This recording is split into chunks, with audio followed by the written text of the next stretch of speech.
చివరగా ఒక్క మాట ముగించే ముందు ఆయన జగ్గన్న జర నిలబడే, జగ్గారెడ్డి గారు జర నిలబడమని జర గిట్ల ముందలుకురా. ఈయన మీ నాయకుడే కదా, నాకైతే ఫ్రెండు, నీకైతే నాయకుడు. ఈయన నాకు 30 ఏళ్ళ నుంచి దోస్తీన.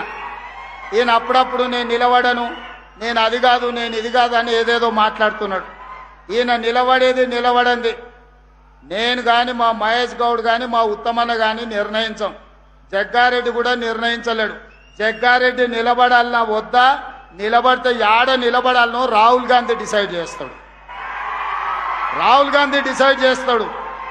నేను కార్యకర్తలకు చెప్పదలుచుకున్నా, ఇంకోసారి జగ్గారెడ్డి నేను నిలబడతలేను, అది లేదు ఇది లేదంటే వారం రోజులు రూమ్లు వేసి బంద్ పెట్టి అన్నం పెట్టకూరి. నిలబడేది నిలబడంది, నిలబడితే ఏడ నిలబడేది ఆయన చేతిలో లేదు. అది రాహుల్ గాంధీ గారు నిర్ణయిస్తాడు. ఆయన రాముడైతే ఈయన హనుమంతుడు, మీకు తెలుసు కదా. రాముడు ఆజ్ఞ హనుమంతుడు, గీత కూడా దాటాడు, చిన్న లైన్ కూడా దాటాడు.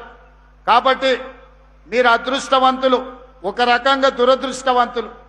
జగ్గన్న గెలుచుంటే ఇవాళ ముఖ్యమైన పాత్రలో ప్రభుత్వంలో ఉండేటోడు. మీ దురదృష్టం అది.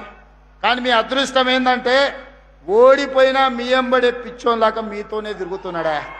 నేను 100 సార్లు రా పట్నంలో జరిసేపు నా ఎంబడా నుండి ఏం దాచిపెట్టిన లడ్డు సంగారెడ్డిలో అంటే తెల్లారగట్ల మళ్ళీ మీ దగ్గరికి వస్తాడు. జరిసేపు మా దగ్గర ఉంటాడు, మళ్ళీ ఎంబడే వచ్చి మీ దగ్గర ఉంటాడు.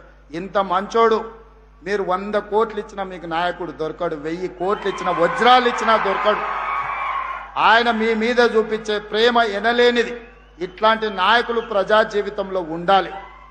నేను జగ్గన్నను సంతోషపెట్టడానికో టీవీలో స్క్రోలింగ్కో చెప్తలేను.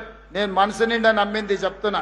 ప్రజలకు ఏదైనా కుటుంబాన్ని కూడా వదిలేసుకొని, పిల్లల ఇల్లు వాకిలి పెళ్లి అన్నీ వదిలేసి ప్రజల కోసం తిరిగే నాయకుడికి ఒకవేళ మార్కులు వేస్తే తెలంగాణ రాష్ట్రంలో నెంబర్ 1 జగ్గారెడ్డి వస్తాడు. నాకంటే కూడా నేను నా కుటుంబం, మా అన్నదమ్ముళ్ళు, మా ఫ్యామిలీని చూసుకుంటూనే రాజకీయం చేస్తా. ఈయన అన్ని వదిలేసి మీకోసమే చేస్తుండు. జగ్గన్న మిమ్మల్ని కాపాడుకున్నాడు కాదు, జగ్గన్నను కాపాడుకున్న బాధ్యత మీది. ఆ బరువు మీ మీద పెట్టి నేను వెళ్తున్నా. మీరందరు మాట ఇస్తారు కదా జగ్గన్నను కాపాడుకునేటందుకు. ఇస్తారా? ఇస్తారన్నోళ్ళు అందరు చేయి పైకెత్తూరి. అందరూ అక్కకిచ్చేది అక్కకిస్తాం, అన్నకిచ్చేది అన్నకిస్తాం. ఈ పొత్తుల పంచాయతీ ఏం లేదు. అక్క చైర్పర్సన్ ఇచ్చినాం, రేపు భవిష్యత్తులో సంగారెడ్డి అక్కకిస్తే జగ్గారెడ్డికి ఇంకోటి ఇవ్వచ్చు రాహుల్ గాంధీ. ఏమిస్తాడో నాకు తెలియదు. బోసరాజు గారికి కర్ణాటకలో ఏమి లేకుంటేనే మంత్రిని చేసి తర్వాత ఎమ్మెల్సీని చేసిండు రాహుల్ గాంధీ కర్ణాటకలో. ఇక్కడ కూడా ఏం జరుగుతుందో నాకు తెలియదు. కానీ జగ్గారెడ్డి ప్రజా జీవితంలో ఉండాలి. ప్రజల మేలు కోరుకునే నాయకుడు ఎప్పుడు ప్రజా జీవితంలో ఉంటే అది మనకు గౌరవం, గుర్తింపు, మీ ప్రాంతానికి కూడా మర్యాద. ఇవాళ అదే జగ్గారెడ్డి గెలుచుంటే మీ ప్రాంతానికి ఎంతో మేలు జరుగుండే.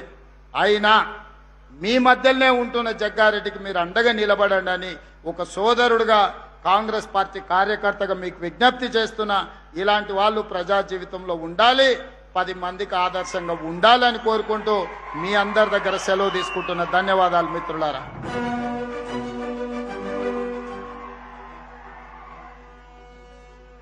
ఈ జాతీయ పండుగ వేళ